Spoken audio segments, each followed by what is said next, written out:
What was supposed to be a tough time for the homestanding Cougars Friday night turned out to be an easy win, 42-13. You're watching Sports Report. You're watching Damien Sports Report. Wait a minute, are you out of here? Yes, we are. Good. You do have a choice when it comes to ambulance service in this area. So when you call 911, ask for the best, state-of-the-art equipment, and a well-trained staff who stand ready to respond to your call. That's Vital Care MedTrans, when nothing but the best will do. Hello everyone, the media was looking for Devin Harper, the Oklahoma State signee, to dominate, but that didn't happen. Why, you may ask? I'll tell you why. It wasn't because he didn't want to play, or it wasn't because he was moody and picked his games in which to play in. It was because of Big Michael Rhodes and the entire defensive team from Campbell County. They covered him from one side of the field to the other side of the field and did not let him loose. They kept him bottled up like a fine wine and later on put him back in the rack. Josh Lay, however, was another story. He was responsible for 5 touchdowns, 3 running and 2 passing. Probably the best game and the most effortless game he's had all season long, and this young man deserved it.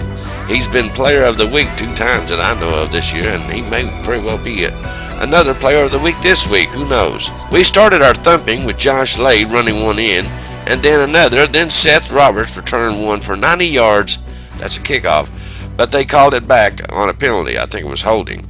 It didn't matter though, we still scored later on as Lay ran it in from the 1-yard line. A big play in that series was Lay to Roberts down to the 39-yard line, a big play there, and Cougars went to work from there. Lay then hit Bunch for a score. The second half we got some people in that we hadn't seen in a while, especially Zach Rutherford. He led our Cougars to 2 scores, so a good night in all for anyone who was all in. They're off this coming Friday now, and they'll get ready for Oak Ridge at Blankenship Field, where it's always tough to win, but I'm still pulling for our Cougars. Here's some other scores from around the area. Thursday night, Knox Central beat Anderson County 38-24. Alcoa beat Kingston 42-13. Bearden beat Dobbins Bennett 21-9. Bradley Central beat Hardin Valley 18-8. CAK beat McMinn Central 35-6. Of course, Campbell County won over Carnes. Cosby beat Cumberland Gap Thursday night also 40-30. David Crockett beat Morristown West 40-29. Farragut beat Lenore City 38-10. Gatlinburg Pittman beat Happy Valley 42-36. Gibbs beat South Dole 39-14. Greenback over Midway 46-0. Greenville over Cherokee 42-0. Hampton over South Green 42-6. Harriman beat Oneida 34-10. Knox Catholic beat Knox Carter 42-6. Knox Fulton beat Unicoi County, good night, 73-0. Knox Grace beat Sweetwater 46-20.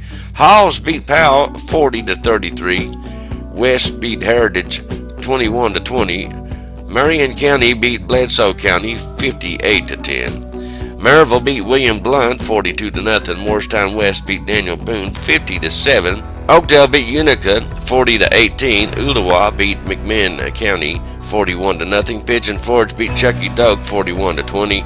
Ray County beat Saudi Daisy 45-7. Rockwood beat Austin East 33-27. Science Hill beat Jefferson County 48-17. Scott County beat Loudon 48-6. Sevier County beat Tennessee High 35-14. Sunbright beat Jellicoe 37-26 up at Jellicoe. We're going to be up there this Friday, as it's going to be senior night up there. It was senior night at Campbell County High School this past Friday, and it will be senior night up there this Friday. So we're going to go up there and see our friends at Jellicoe. Now, where was I? Tellico Plains beat Oliver Springs 39-13. Tyner beat Meigs County at 27-21, and Unicoi County beat Claiborne County 52-16. Now, you might be saying, David, how come you're reading off some of these scores? Well, I'm going to tell you something, folks. We don't know who we're going to play in the playoffs. So I kind of want to get a little heads up before we get there. And I want to give you a heads up as well.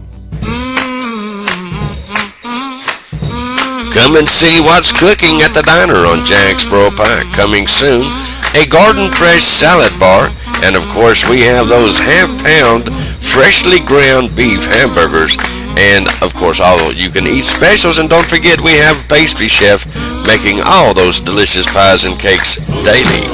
And that's what's cooking at the diner on Jacksboro Pike. Hope to see you soon. 423-566-4708. Okay, all you wrestling fans out there, be wrestling going on at Easter Fall at Saturday, November the 21st. Doors open at 6 p.m., bell time at 7 p.m. Adults $10, children 11 and under will pay $5. For more information, you can call 423-201-2171. The Ball Farm and Event Center is going to host a 5th annual Christmas show. This year it's going to be split into 2 shows, and the first show will be held on Thursday, December the 3rd, and Friday, December the 4th from 4 to 9 p.m. nightly. And the second show will be held December the 7th, that's on a Monday, and Tuesday, December the 8th from 4 to 9 p.m. nightly. And vendors must set up both nights to participate. Now, the vendors from show number 1 will be different from vendors from show number 2. Now, vendors out there, you want to get involved in this up at the Ball Farm? It's a great event every year. Do one thing. Call Jamie Ball at 423-871-1900 for more information on signing up, and she's going to be on a first-come, first-served basis, so you better call Jamie. Going to remind you again, Friday, October the 30th is the deadline to sign your little one up for the Campbell County Youth Basketball League, which plays at East, West, and the Rec Center gym below the library. Now, if your child is 5 through 15, you can sign them up Monday through Friday from 8 to 4 p.m. and 9 to 1 p.m. on Saturday. As I said, the deadline is Friday, October the 30th. They've already had their coaches meeting for the coaches, but if you would like to coach and you still want to be a coach, then you can call the Rec Center 423-562-9424, and they'll give you all the details. Maybe they are accepting coaches still yet, but I want to warn you, they will do background checks. They require one. Again, we want to thank Jason Dotson and the good folks up at Valley View for inviting me to come up to their fall carnival this past Friday afternoon. They had it from 6 to 9 p.m. I had a great time. I saw a lot of good looking crafts and some delicious cakes and all that stuff, and I wanted to stay in bed, but Sharon said no, I was too fat. But anyway, so I had to go cover some sporting events. But I want to thank Jason Dotson and his staff up there at Valley View. You know, that is an award-winning school. Do you understand that?